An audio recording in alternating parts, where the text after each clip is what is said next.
حدیث مبارک کې راځي چې څوک د جمعې په ورځ سورة الکهف تلاوت کی نو د یوې جمعې نه والا د بلې جمعې پورې به د ده مخې ته یو نور پروت وي. دا د قرآن اثر دی، دا د قرآن برکت دی. دا اثر او برکت بل کتاب کې شته دی. دا صرف په قرآن کریم کې دا اثر او برکت الله یې دی. لبید ابن ربیعه دا د عربو یو مشهور شاعر و. د به ډېره ښکلې شاعري کوله. نو د به کله ناکله اشعار ولیکل او را به یې وړل کعبې خواته به یې هلته په حرم کې ځوړن کړل. اشعار به یې لیکلي وو، ځوړن به یې کړل. لا اسلام یې نه و راوړی. اشعار به یې ځوړندول. یوه پیره د یو شعر ځوړن که نو یو صحابي راغی او د ده د شعر خواته د قرآن کریم یو آیت لیکلی او هغه یې ځوړن کړی. چې کله دا لبید ابن ربیعه راغی او وی لیدل چې د ده د شعر خواته د قرآن کریم آیات ځوړن و، هغه آیات یې بار بار وی بار بار وی او په هغه ځای باندې ایمان راوړ. وی شعر شاعري څه دي؟ کلام خدا دی، وینا خدا ده. دې کې څومره وزن پروت دی، دې کې څومره کمال پروت دی. بیا ورته یو ورځ صحابي وی چې ما ته لږ شعر شاعري وکړه، یو څو اشعار راته ووایه.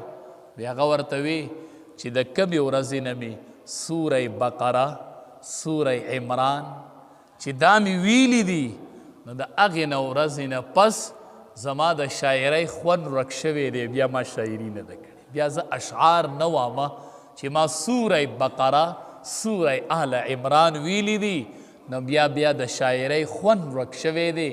ما بیا شاعري نه ده کړې چې د کمې ورځې نه ما دا صورتونه لوستلي دي. قرآن دې کې الله عجیب کمال یخی دی، دې کې الله ډېر برکت یخی دی، په دې کې الله ډېر کینچ یخی دی. علماء لیکلی دي وی دی جرمني کې یو یونیورسټي ده او هغې کې د مذهبي یو شعبه ده، د مذهب کار کوي. وی هغې شعبه چې ده هغه مذهبي شعبه چې ده، وی هغوی وی چې مونږ یو ورځ د ټولې دنیا ریسرچ وکړو، د ټولو کتابونو مونږ وی د قرآن ریسرچ کوو چې الله قرآن کې ویلی دی چې انا نحن نزلنا الذکر و انا له لحافظون، چې قرآن مونږ نازل کړی دی، مونږ به حفاظت کوو. آیا چې قرآن محفوظ دی او که نه دی؟ نو دغې شعبې والا وی چې مونږ 40,000 نسخې د قرآن کریم راوغوښتلې د مختلفو ملکونو نه، په انګلیش ژبه کې، په یوه ژبه کې، په بله ژبه کې، د مختلفو اطرافو د دنیا نه 40,000 نسخې خو د قرآن کریم راوغوښتلې. او چې هغه 40,000 د یو بل سره وکتلي، مونږ وی چې دې کې تبدیلي شته که نه، قرآن کې رد و بدل شته که نه؟ وی 40,000 نسخې د قرآن د یو بل سره وکتلې، د یو زبر زیر فرق پکې راونوتو. مونږ فیصله وکړله چې الله چې قرآن کې ویلي دي چې انا نحن نزلنا الذکر و انا له لحافظون، قرآن په خپل اصلي شکل کې هغه موجود دی. 40,000 نسخو کې د قرآن کریم فرق راونوت، ټولې په یو شان، په یو وینا او په یو زبر او زیر کې مونږ د قرآن کریم 40,000 نسخې وکتلې، هغې کې فرق راونوت. قرآن د الله کلام دی، قرآن په زړه باندې ډېر غټ اثر کوي.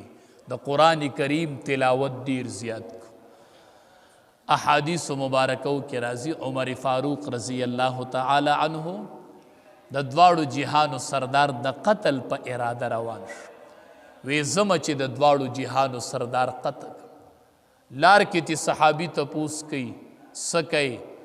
وی زم د دواړو جهانو سردار قتل. د نبی علیہ السلام د قبیلې نومونه یې ورته واغستل. وی د دې قبیلو نه به خلاص چې ته هغه وجنې؟ دی ورته وایي زما خیال دی وی تم صابي شوی چېرته.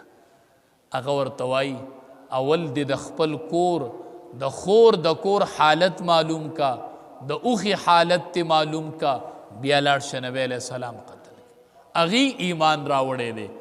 عمر فاروق رضی الله تعالی عنہ راغی چې ورکې غوږ کې خود خباب رضی الله تعالی عنہ راغلی دی او دی کره کور کې دی د اوخي او د خور ته قرآن وایي. پاڼو کې قرآن لیک دی، سورہ طه لیک دا، طه ما انزلنا علیک القرآن لتشقى.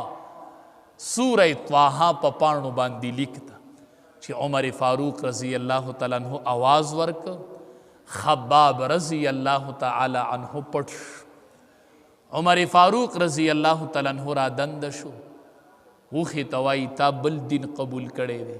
هغه ورته وی کدا بل دین حق نو بیا عمره کستا دا دین حق نیو دا بل دین حق نو بیا. اغلی سزا ورکړله، خور پی روتله، خورې په سپیړه ووخله، د مخې وینه وکړله، هغې له هم سزا ورکړله. دې کې خور ورته وایي چې کو دغه دین حق نو ما پی ایمان راوړی دی. که تم د خطاب زوی نو زم د خطاب لوري ما، زم ستا خورې ما. څنګه چې ته په خپل دین کلکې داسې زم په خپل دین کلکه ولاړی. وی عمر فاروق رضی الله تعالی عنہ کې لګه تبدیلی راله، ځکه د قرآن خو یې اورېدلی و. وی چې دې پاڼو کې څه دي ما له یې راکئ، او ورته وی نه ته ناپاک یې او دې ته ناپاک نشي لاس کولی. وی ته غسل وکړه، چې غسل یې وکړو اودس یې وکړو، راغی چې روا یې غستله او هغې تلاوت شروع کو. خباب رضی الله تعالی عنہ هغه پټ دیله، دی تلاوت کوي، سورہ طه یې شروع کړله.